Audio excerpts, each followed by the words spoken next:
বাংলাদেশ বিমানের ফ্লাইটে একের পর এক ত্রুটি ধরা পড়ায় যাত্রীদের ভোগান্তি বেড়েই চলেছে। সবশেষ আবুধাবিগামী একটি ফ্লাইটে মাঝ আকাশে বিমানের টয়লেটে ত্রুটি দেখা দেয়। পরিস্থিতি সামাল দিতে না পেরে ১ ঘণ্টা ওড়ার পর ফ্লাইটটি আবার ঢাকায় ফিরে আসে।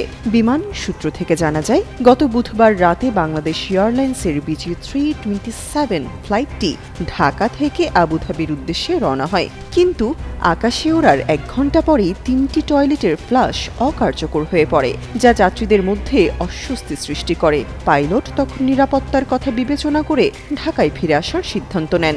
এরপর যাত্রীদের অন্য একটি ফ্লাইটে তাদের গন্তব্যে পাঠানো হয়।